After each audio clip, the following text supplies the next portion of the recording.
सच्चा संत कौन? सत्संग जी, प्राचीन समय की बात है। एक राजा को अध्यात्म में बहुत रुचि थी। वह अक्सर संतों और महात्माओं के प्रवचन सुनता, लेकिन उसके मन में एक सवाल हमेशा बना रहता, सच्चा संत कौन होता है? राजा ने कई विद्वानों और संतों से यह प्रश्न किया, लेकिन कोई भी उसे तृप्त करने वाला उत्तर नहीं दे सका। एक दिन एक वृद्ध महात्मा उसके दरबार में आए। राजा ने उनसे भी वही प्रश्न पूछा। महात्मा मुस्कुराए और बोले, महाराज, इसका उत्तर मैं आपको नहीं दूंगा, बल्कि आपको इसका अनुभव स्वयं कराना होगा। अगर आप वास्तव में जानना चाहते हैं कि सच्चा संत कौन होता है, तो आपको मेरे साथ एक यात्रा पर चलना होगा। राजा तुरंत तैयार हो गया। वह अपने कुछ सैनिकों के साथ महात्मा के साथ निकल पड़ा। रास्ते में वे कई संतों और तपस्वियों से मिले। कुछ ने भव्य आश्रम बना रखे थे, कुछ के पास अपार शिष्य थे और कुछ बड़ी सिद्धियों का प्रदर्शन कर रहे थे। महात्मा हर जगह राजा को ले जाते, लेकिन हर बार कहते, यह सच्चे संत नहीं है। राजा को आश्चर्य होता कि जो संत इतने प्रसिद्ध हैं, वे सच्चे संत क्यों नहीं हैं। आखिरकार वे एक घने जंगल में पहुँचे। वहाँ एक वृद्ध साधु एक पेड़ के नीचे ध्यान में लीन था। उनके शरीर पर फटे पुराने वस्त्र थे और भोजन के नाम पर कुछ सूखे फल और पानी था। महात्मा ने राजा से कहा, महाराज, यह वही व्यक्ति है जिसे आप ढूंढ रहे हैं। राजा को विश्वास नहीं हुआ। उसने साधु से पूछा, आपके पास कोई शिष्य नहीं, कोई बड़ा आश्रम नहीं, फिर भी महात्मा जी कहते हैं कि आप सच्चे संत हैं, ऐसा क्यों? साधु ने मुस्कुराते हुए उत्तर दिया, संत वही होता है जो न तो प्रसिद्धता चाहता है, न चमत्कारों में रुचि रखता है और न ही किसी से कुछ मांगता है।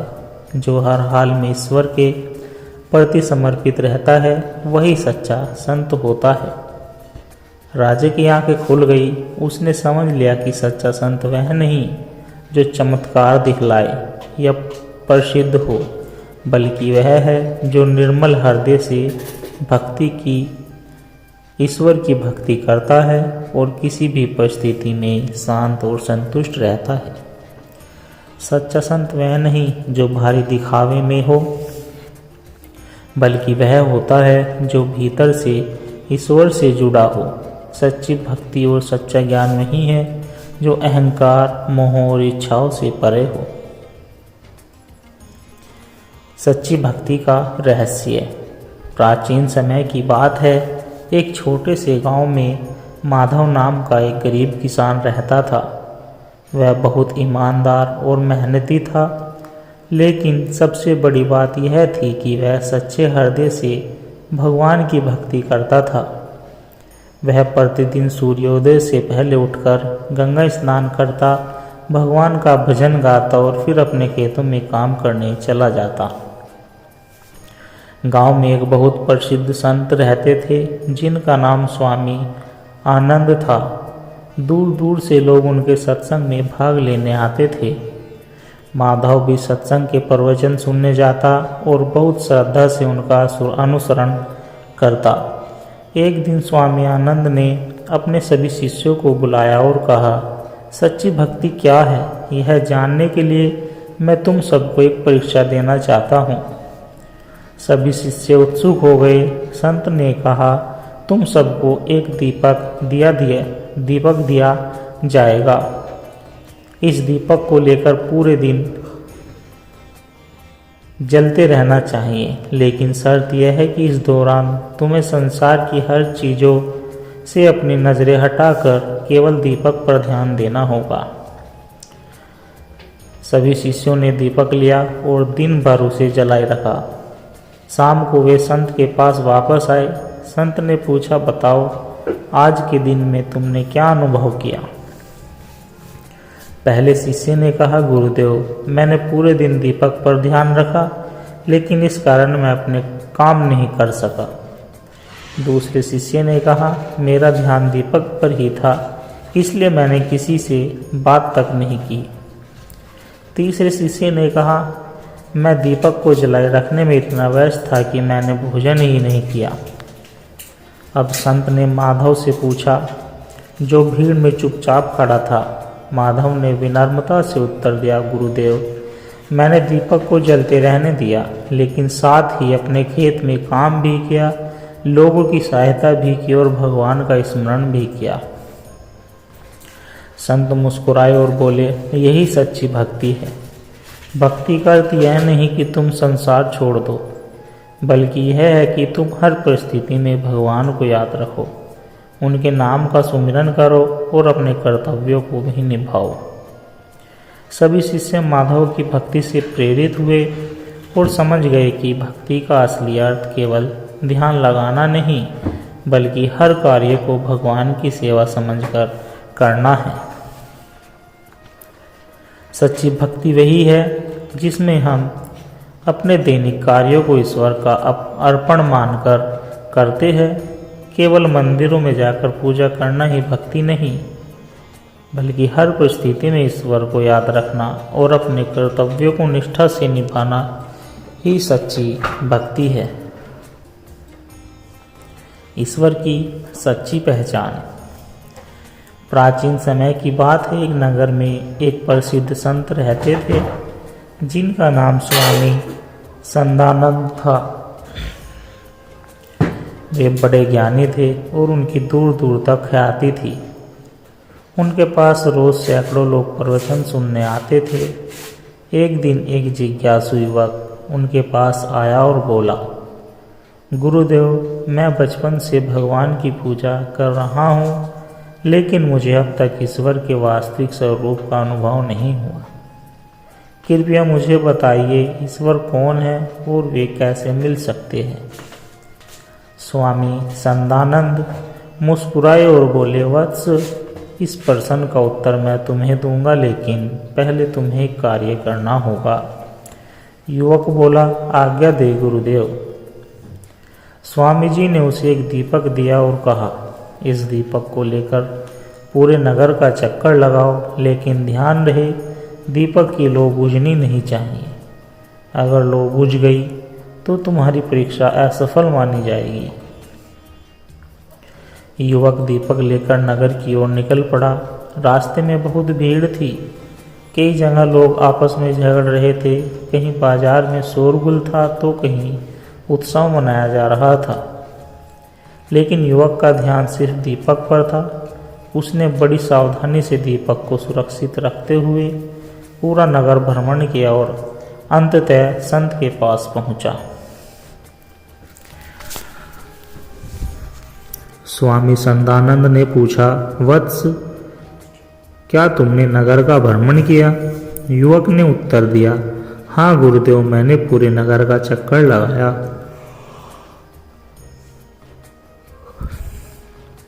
स्वामी जी ने फिर पूछा, अच्छा बताओ, रास्ते में क्या क्या देखा? युवक थोड़ा झिझकिताते हुए बोला, गुरुदेव, मैं कुछ भी स्पष्ट रूप से नहीं देख पाया, क्योंकि मेरा पूरा ध्यान दीपक की लौ पर था। मैं बस यही सुनिश्चित कर रहा था कि वह बुझ ना जाए। स्वामी मुस्कुराते हुए कहा, यही उत्तर है तुम्हारे प्रश्न का। जब तुम संसार में रहते हुए भी अपनी आत्मा के दीपक को जलाए रखोगे, अपने मन को ईश्वर में स्थिर रखोगे और दुनियावी आकर्षण में भटकने के बजाय ईश्वर को अपने हृदय में रखोगे, तब तुम्हें ईश्वर की सच्ची पहचान होगी। युवक की आंखें खुल गई। उसने समझ लिया कि ईश्वर बाहर नहीं बल्कि हमारे अंतर्मन में है। जब हम अपने कर्मों को पवित्र भाव से करते हैं, मन को संसार की चकाचौंध से हटाकर प्रभु में लगाए रखते हैं, तब हम ईश्वर का साक्षात्कार होता है। सच्चा भक्त वह नहीं जो सिर्फ बाहरी पूजा पाठ करता है, बल्कि वह है जो हर परिस्थिति में अपने हृदय में ईश्वर की ज्योत को जलाए रखता है। संसार में रहते हुए भी अगर हमारा मन प्रभु से जुड़ा है तो वही सच्ची भक्ति और सच्चा ध्यान है। सत्य की खोज। सत्य की खोज करने वाला व्यक्ति अपने जीवन में सच्चे सुख और शांति को प्राप्त करता है। सत्य की राह कठिन हो सकती है, लेकिन इसका फल अमृत के समान होता है।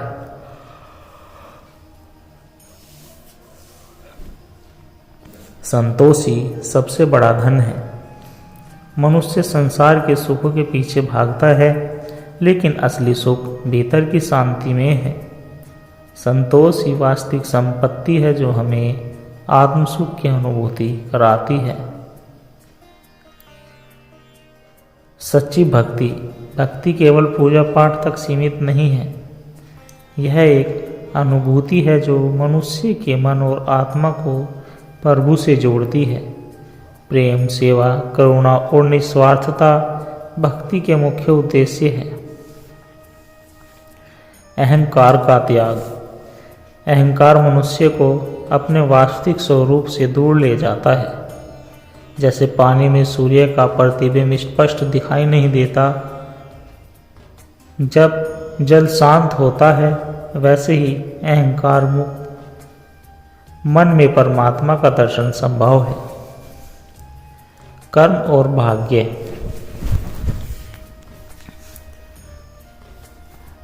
हमारा आज का कर्म ही हमारा भविष्य बनाता है। अच्छे कर्मों का फल निश्चित रूप से मिलता है, इसीलिए हमें सद्कर्मों का मार्ग अपनाना चाहिए।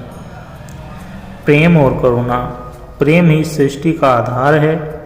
जब हम प्रेम और करुणा से दूसरों के साथ व्यवहार करते हैं, तब हम अपने भीतर ईश्वर को अनुभव करते हैं। ध्यान और साधना। ध्यान हमारे मन को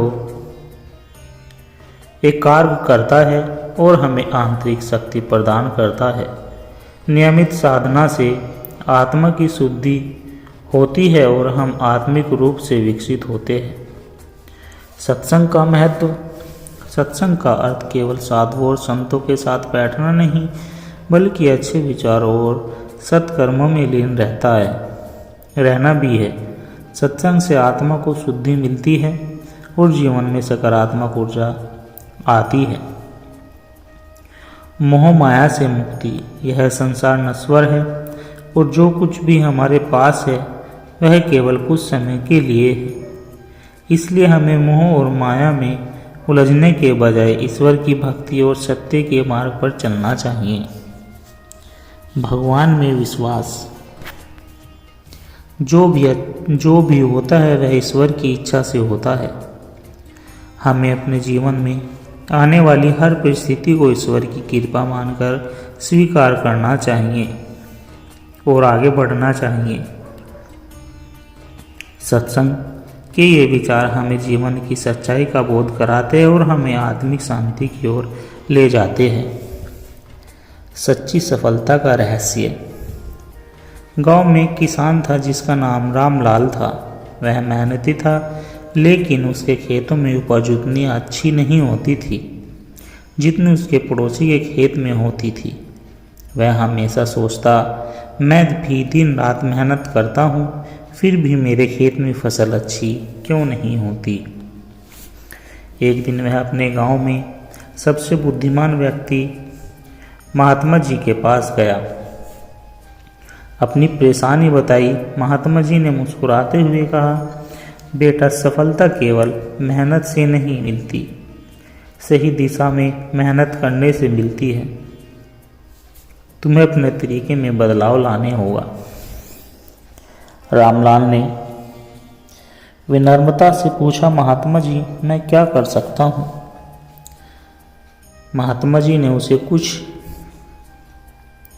बीज दिए और कहा, इन्हें सही तरीके से बो, समय पर पानी दो, खाद डालो और प्यार से देखभाल करो, लेकिन एक शर्त है, तुम्हें धैर्य रखना होगा।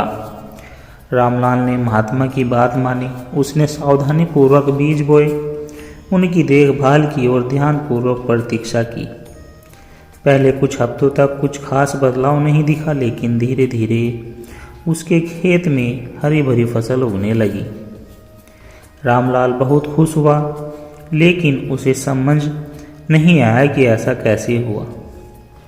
वह फिर से महात्मा जी के पास गया और पूछा, महात्मा जी, इस बार मेरी फसल इतनी अच्छी हुई? महात्मा जी ने उत्तर दिया, क्योंकि इस बार तुमने केवल मेहनत नहीं बल्कि सही विधि से मेहनत की। जब तुम्हारी सोच और तरीका सही नहीं होगा, तब तक तुम्हारी मेहनत का पूरा फल नहीं मिलेगा।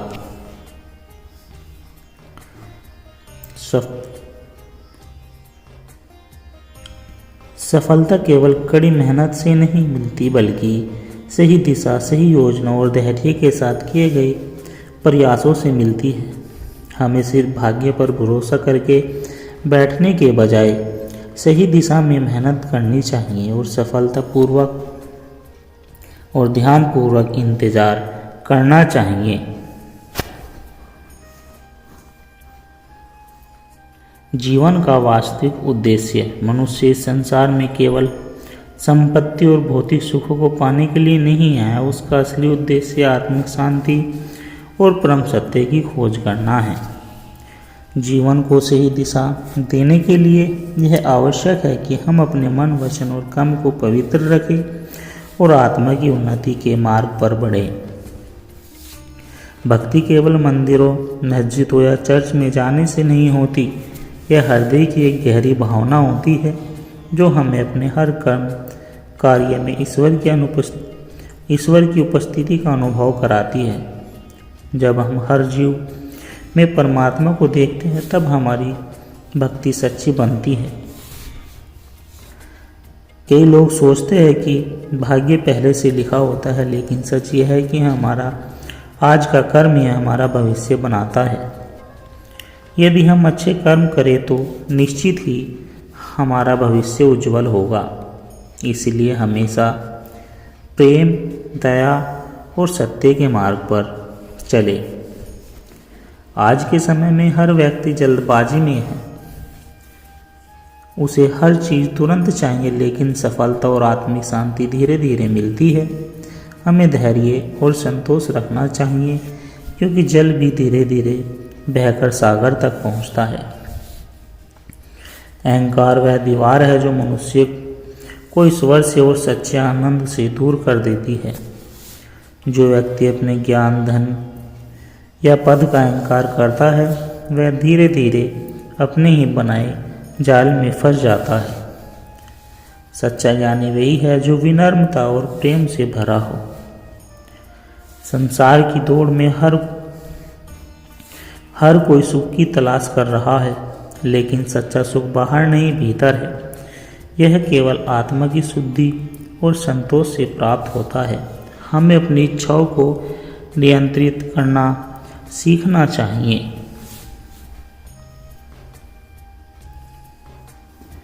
तभी हम वास्तविक आनंद को महसूस कर सकते हैं।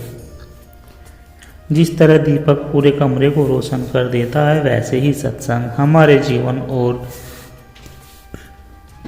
आत्मिक प्रवचनों से जुड़ते हैं तो हमारा मन शांत और शुद्ध रहता है। सफलता केवल धन, प्रसिद्धि से नहीं मापी जाती, बल्कि सच्ची सफलता वह है जिसमें हम अपनी आत्मा को जान सके, दूसरों की सेवा कर सके और अपने आप जीवन को एक उच्च उद्देश्य दे सके। मोह माया में फंसकर मनुष्य अपने वास्तविक स्वरूप को भूल जाता है। धन, प्रतिष्ठा और भौतिक वस्तुएं नश्वर है, लेकिन आत्मा अमर है। इसलिए सच्चा आनंद तभी मिलेगा जब हम स्वयं को इन बंधनों से मुक्त कर लेंगे और ईश्वर में मन लगाएंगे। मनुष्य अपने जीवन में कितना भी सफल हो जाए, लेकिन यदि उसके हृदय में प्रेम और करुणा नहीं है तो वह भीतर से खाली ही रहेगा। दूसरों की सहायता करना, प्रेम बांटना और करुणा का भाव रखना ही सच्चे जीवन की पहचान है। यदि हम इन विचारों को अपने जीवन में उतारे तो न केवल हमारा जीवन सुखमय बनेगा बल्कि हम आत्मिक शांति और सच्ची सफलता प्राप्त कर सकेंगे। सत्संग, साधना और सद्कर्म ही हमारे मोक्ष की ओर ले जाते हैं। साथ संगत जी, दास के द्वारा कहे गए प्रेरणादायक कहानी, विचार और सत्संग विचार आप जी को अच्छे लगे हो तो लाइक, कमेंट, शेयर ज़रूर कर दे और हमारे चैनल को भी सब्सक्राइब कर दे और दास को आशीर्वाद दे। आप जी के चरणों में हर रोज़ ऐसी ही प्रेरणादायक कहानी, विचार और सत्संग विचार लेकर आता रहूं। साथ संगत जी, प्यार से कहना, धन निरंकार जी।